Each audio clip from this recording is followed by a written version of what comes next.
Eight stop ಶಾಸಕ ಮುನಿರತ್ನಗೆ ಪ್ರತಿಭಟನೆಯ ಬಿಸಿ ತಟ್ತಾ ಇದೆ. ಶಾಸಕ ಮುನಿರತ್ನ ಲೀಲೆಗಳನ್ನ ಪವರ್ ಟಿವಿ ಬಿಚ್ಚಿಟ್ಟಿದೆ.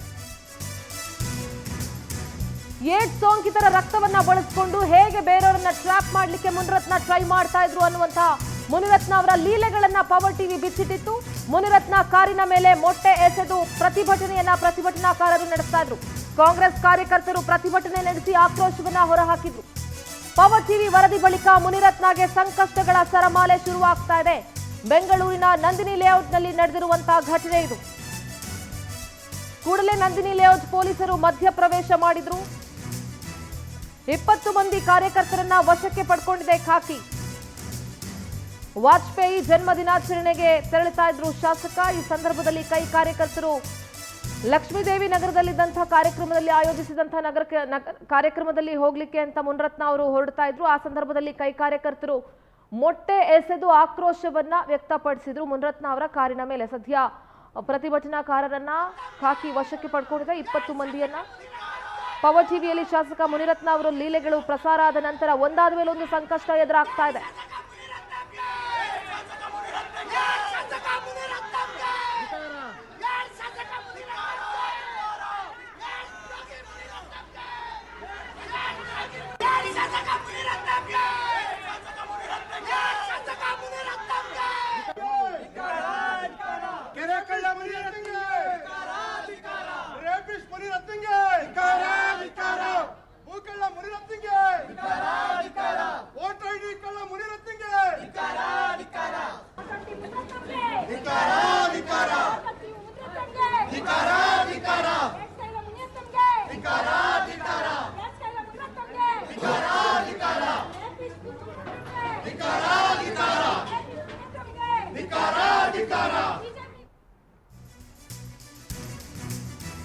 ದಾಳಿ ಖಂಡಿಸಿ ಶಾಸಕ ಮುನಿರತ್ನ ಕೂಡ ಪ್ರತಿಭಟನೆಯನ್ನ ನಡೆಸ್ತಾ ಇದ್ದಾರೆ. ರಸ್ತೆಯಲ್ಲೇ ಕುಳಿತು ಪ್ರತಿಭಟನೆ ಮಾಡ್ತಾ ಇದ್ದಾರೆ ಮುನಿರತ್ನ. ಲಗ್ಗೆರೆಯ ಕಂಠೀರವ ಸ್ಟುಡಿಯೋ ಬಳಿ ಶಾಸಕರು ಧರಣಿ ಕೂತ್ಕೊಂಡಿದ್ದಾರೆ. ಪ್ರತಿಭಟನೆ ಮೊಟ್ಟೆ ಎಸೆತ ಖಂಡಿಸಿ ಮುನಿರತ್ನ ಪ್ರೊಟೆಸ್ಟ್ ನಡೆಸ್ತಾ ಇದ್ದಾರೆ. ಇನ್ನೇನು ಹೂಹಾರ ಹಾಕಿ ಸನ್ಮಾನ ಮಾಡಬೇಕಾಗಿತ್ತ ಏನೋ ಗೊತ್ತಿಲ್ಲ. ದಾಳಿಯನ್ನ ಖಂಡಿಸಿ ಶಾಸಕ ಮುನಿರತ್ನ ಕೂಡ ಪ್ರತಿಭಟನೆಯನ್ನ ನಡೆಸ್ತಾ ಇದ್ದಾರೆ. ಹೌದು, ಅವ್ರಿಗೂ ಪ್ರತಿಭಟನೆ ಮಾಡೋದಕ್ಕೆ ಹಕ್ಕಿದೆ. ಆದ್ರೆ ಸಾರ್ವಜನಿಕರು ಮುನಿರತ್ನ ಅವರ ಲೀಲೆಗಳನ್ನ ಕಂಡು ರೊಚ್ಚಿಗೆದ್ದಿದ್ದಾರೆ. ಮುನಿರತ್ನ ಕೂಡ ಧರಣಿ ಕೂತಿರೋದನ್ನ ಗಮನಿಸ್ತಾ ಇದ್ದೀರಿ.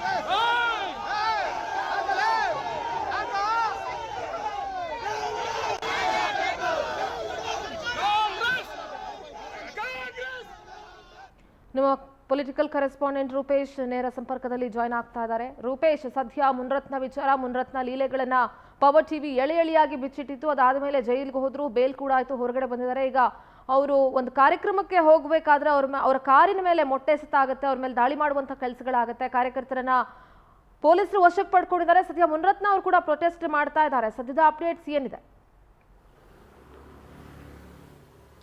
ಸಿಂಧೂರ ಮುನಿರತ್ನ ಅವರ ಮೇಲೆ ಸಾಕಷ್ಟು ಆಕ್ರೋಶವನ್ನು ಜನರು ವ್ಯಕ್ತಪಡಿಸ್ತಾ ಇದ್ದಾರೆ. ಯಾಕಂತೇಳಿ ಹಿಂದೆ 2-3 ಘಟನೆಗಳು ಗಮನಿಸ್ಕೊಂಡಿದ್ದೀವಿ. ಅವರು ಹಿಂದೆನೂ ಕೂಡ ಇದೇ ರೀತಿ ಕಾರ್ಯಕ್ರಮ ಬಂದಾಗ ಅವರ ಕಾರ್ಯಕ್ರಮಕ್ಕೆ ಕಪ್ಪು ಪಟ್ಟಿದ ಒಂದು ತೋರಿಸುವಂಥ ಪ್ರಯತ್ನವನ್ನು ಮಾಡಿದ್ರು. ಇವತ್ತು ಅದೇ ರೀತಿಯ ಘಟನೆಗಳಾಗಿದೆ. ಯಾಕಂತ ಹೇಳಿದ್ರೆ ಇವತ್ತು ವಾಜಪೇಯಿಯ ಜನ್ಮದಿನ. ಹೀಗಾಗಿ ಬೆಂಗಳೂರಿನ ನಾನಾ ಭಾಗದಲ್ಲಿ, ಅದೇ ರೀತಿ ರಾಜ್ಯದ ನಾನಾ ಭಾಗದಲ್ಲೂ ಕೂಡ ವಾಜಪೇಯಿಗೆ ಸಂಬಂಧಪಟ್ಟಂಥ ಕಾರ್ಯಕ್ರಮಗಳಾಗ್ತಾ ಇತ್ತು. ಇವತ್ತು ಕೂಡ ಲಕ್ಷ್ಮೀದೇವಿ ನಗರದಲ್ಲಿ ಅದೇ ರೀತಿಯಾಗಿರ್ತಕ್ಕಂಥ ಕಾರ್ಯಕ್ರಮ ಆಗ್ತಾ ಇತ್ತು. ಈ ಕಾರ್ಯಕ್ರಮಕ್ಕೆ ಮುನಿರತ್ನವರು ಬರ್ತಾ ಇದ್ರು. ಸಂದರ್ಭದಲ್ಲಿ ರಾಜ್ಕುಮಾರ್ ಸಮಾಧಿ ರಸ್ತೆಯಿಂದ ಬರ್ತಿರೋ ಸಂದರ್ಭದಲ್ಲಿ ಅವರ ಮೇಲೆ, ಅಂದ್ರೆ ಅವರ ಕಾರಿನ ಮೇಲೆ ಮೊಟ್ಟೆ ಎಸೆಯುವಂತ ಪ್ರಯತ್ನವನ್ನು ಮಾಡ್ತಾರೆ ಕಾಂಗ್ರೆಸ್ ಕಾರ್ಯಕರ್ತರು. ಹೀಗಾಗಿ ರೇಪ್ ಶಾಸಕ ಅಂತ ಹೇಳಿ ಬಹಿರಂಗವಾಗಿ ಆಕ್ರೋಶವನ್ನು ಹೊರಹಾಕ್ತಾರೆ. ಅದೇ ರೀತಿಯಾಗಿ ಮುನಿರತ್ನ ಕಾರ್ಯಕ್ರಮಗಳು ಭಾಗಿಯಾಗಬಾರ್ದು. ಯಾಕಂತ ಹೇಳಿದ್ರೆ ಒಂದು ದಲಿತರನ್ನು ನಿಂದಿಸಿದ್ದಾರೆ, ಅದೇ ರೀತಿಯಾಗಿ ಇಲ್ಲಿ ದಲಿತರನ್ನು ನಿಂದಿಸಿದ್ದು, ಒಕ್ಕಲಿಗರನ್ನು ನಿಂದಿಸಿದ್ದಾರೆ. ಹೀಗಾಗಿ ಶಾಸಕರಾಗಲಿಕ್ಕೆ ಅವರು ಅರ್ಹರೇ ಅಲ್ಲ ಅಂತ ಹೇಳಿ ಕಾಂಗ್ರೆಸ್ ಕಾರ್ಯಕರ್ತರು ತೊಂದರೆ ರೊಚ್ಚಿಗೆದ್ದಿದ್ದಾರೆ. ಅದೇ ಮೂಲಕವಾಗಿ ಅವರ ಮೇಲೆ ಮೊಟ್ಟೆಗೆ ಎಸೆಯುವಂತ ಪ್ರಯತ್ನವನ್ನು ಮಾಡೋದು. ಸಂದರ್ಭದಲ್ಲಿ ಗಾಡಿಗೆ ಬೀಳುತ್ತೆ. ಅದಾದ ನಂತರ ಸ್ಥಳದಲ್ಲಿ ಒಂದು ಉದ್ವಿಗ್ನ ವಾತಾವರಣ ನಿರ್ಮಾಣ ಆಗುತ್ತೆ. ತಕ್ಷಣವಾಗಿ ನಂದಿ ಲೇಔಟ್ ಪೊಲೀಸ್ನವರು ಬರ್ತಾರೆ, ಪರಿಸ್ಥಿತಿ ಬಂದು ಆ ಕಾರ್ಯಕರ್ತನ ವಶಕ್ಕೆ ಪಡೆಯುವಂಥ ಪ್ರಯತ್ನವನ್ನು ಮಾಡ್ತಾರೆ. ಅದೇ ರೀತಿಯಾಗಿ ಕೂಡ ಜನರು ಕೂಡ ರೊಚ್ಚಿಗೆದ್ದು ಈ ರೀತಿಯಾಗಿ ಮುನಿರತ್ನ ಮೇಲೆ ತಿರುಗಿ ಬಿದ್ದಿದ್ದನ್ನು ಗಮನಿಸ್ಕೊಳ್ಬಹುದು. ಅದಾದ ನಂತರವಾಗಿ ಕಾರಿಗೆ ಮೊಟ್ಟೆ ಎಸೆದನ್ನು ನೋಡಿ ಮತ್ತೆ ಆ ಸ್ಥಳದಲ್ಲೇ ಮುನಿರತ್ನವರು ಪ್ರತಿಭಟನೆ ಕೂರ್ತಾರೆ. ನಂಗೆ ಅನ್ಯಾಯ ಆಗ್ತಾ ಇದೆ, ಯಾಕಂತ ಹೇಳಿದ್ರೆ ಶಾಸಕರಾಗಿ ಒಂದು ಕಾರ್ಯಕ್ರಮಕ್ಕೆ ಹೋಗ್ಲಿಕ್ಕೆ ಕೊಡ್ತಾ ಇಲ್ಲ ಅಂತ ಹೇಳಿ ಏನು ಅಂತೇಳಿ ಪ್ರಶ್ನೆಯನ್ನು ಮಾಡಿ ಸ್ಥಳದಲ್ಲೇ ಕೂತಿದ್ದಾರೆ ಅಂತ ಮಾಹಿತಿಗಳು ಸಿಗ್ತಾ ಇದೆ. ಒಟ್ಟಾರಾಗಿ ಮುನಿರತ್ನ ವಿರುದ್ಧ ಒಂದು ಕಡೆ ಆಕ್ರೋಶ ಆಗ್ತಾ ಇದೆ, ಅದೇ ರೀತಿಯಾಗಿ ಮುನಿರತ್ನ ವಿರುದ್ಧ ಕೇಸ್ ಕೂಡ ಪ್ರಕರಣ ಕೂಡ ಚುರುಕು ಪಡ್ಕೊಳ್ತಾ ಇದೆ. ಯಾಕಂತ ಹೇಳಿದ್ರೆ ಸ್ಪೀಕರ್ ಅವರಿಗೆ CID ಒಂದು ಅನುಮತಿಯನ್ನು ಕೇಳಿದೆ, ಈ ಪ್ರಕರಣ ಸಂಬಂಧಪಡುತ್ತಾ ಸಮಗ್ರವಾಗಿರೋ ತನಿಖೆ ಮಾಡಬೇಕು, ಭ್ರಷ್ಟಾಚಾರದ ಆರೋಪ ಕೂಡ ಕೇಳಿ ಬರ್ತಾ ಇದೆ. ಹೀಗಾಗಿ ತನಿಖೆಗೆ ಅನುಮತಿ ಕೊಡಿ ಅಂತೇಳಿ SIT ಪೊಲೀಸ್ನವರು ಸ್ಪೀಕರ್ ಅವರು ಒಂದು ಕಡೆ ಕೇಳಿದ್ದಾರೆ. ಇದರ ಬೆನ್ನಲ್ಲೇ ಕಾರ್ಯಕರ್ತರು ಅದೇ ರೀತಿಯಾಗಿ ಜನರ ಆಕ್ರೋಶ ಕೂಡ ಮುನಿರತ್ನ ವಿರುದ್ಧ ಹೆಚ್ಚಾಗ್ತಾ ಇದೆ. ಸದ್ಯಕ್ಕೆ ಸ್ಥಳದಲ್ಲಿ ಒಂದು ರೀತಿ ಹೈಡ್ರಾಮದ ವಾತಾವರಣ ಇದೆ ಅಂತೇಳಿ ನಾವಿಲ್ಲಿ ಭಾವಿಸ್ಕೊಳ್ಬಹುದು. ಸಿಂಧೂರ, ರೂಪೇಶ್, ಈಗ ಮುನಿರತ್ನ ಅವ್ರಿಗೆ ಒಂದು ರೀತಿ ಸಂಕಷ್ಟಗಳ ಸರಮಾಲೆ ಎದುರಾಗಿದೆ ಅಂತ ಹೇಳಿದ್ರೆ ತಪ್ಪಾಗೋದಿಲ್ಲ. ಯಾಕೆಂದ್ರೆ ಅವ್ರ ಮೇಲೆ ಭ್ರಷ್ಟಾಚಾರ ಆರೋಪ ಇದೆ, ಭೂಗಳ್ಳತನ ಮಾಡಿರುವಂತಹ ಲ್ಯಾಂಡ್ ಮಾಫಿಯಾದ ಆರೋಪ ಇದೆ, ರೇಪ್ ಮಾಡಿರುವಂತಹ ಆರೋಪ ಇದೆ, ಏಡ್ಸ್ ಟ್ರ್ಯಾಪ್ ಆರೋಪ ಇದೆ, ಇಷ್ಟೆಲ್ಲ ಆರೋಪಗಳಿದೆ. ಆದರೂ ಕೂಡ ಅವರು ಧರಣಿ ಕೂತ್ಕೊಂಡಿದ್ದಾರೆ ತಮ್ಮ ಮೇಲಿನ ದಾಳಿಯನ್ನು ಖಂಡಿಸಿ. ಅಫ್ಕೋರ್ಸ್ ಅವರಿಗೆ ಹಕ್ಕಿದೆ ಧರಣಿ ಮಾಡೋದಕ್ಕೆ. ಆದರೆ ಈ ರೀತಿಯಾದಂತಹ ಘಟನೆ ನಡೆದಕ್ಕೆ ಈಗ ಸಾರ್ವಜನಿಕರಿಗೂ ಕೂಡ ಆಕ್ರೋಶ ಇದ್ದೇ ಇರುತ್ತೆ. ಅದು ಕಾರ್ಯಕರ್ತರಾಗಿರ್ಬೋದು, ಯಾರೇ ಆಗಿರ್ಬೋದು. ಈ ರೀತಿ ಒಬ್ಬ ಶಾಸಕ ಈ ರೀತಿ ಎಲ್ಲ ಮಾಡಿದ್ರಲ್ಲ ಅನ್ನುವಂಥ ನೋವು ಸಹಜವಾಗೇ ಇರಬಹುದಲ್ವಾ?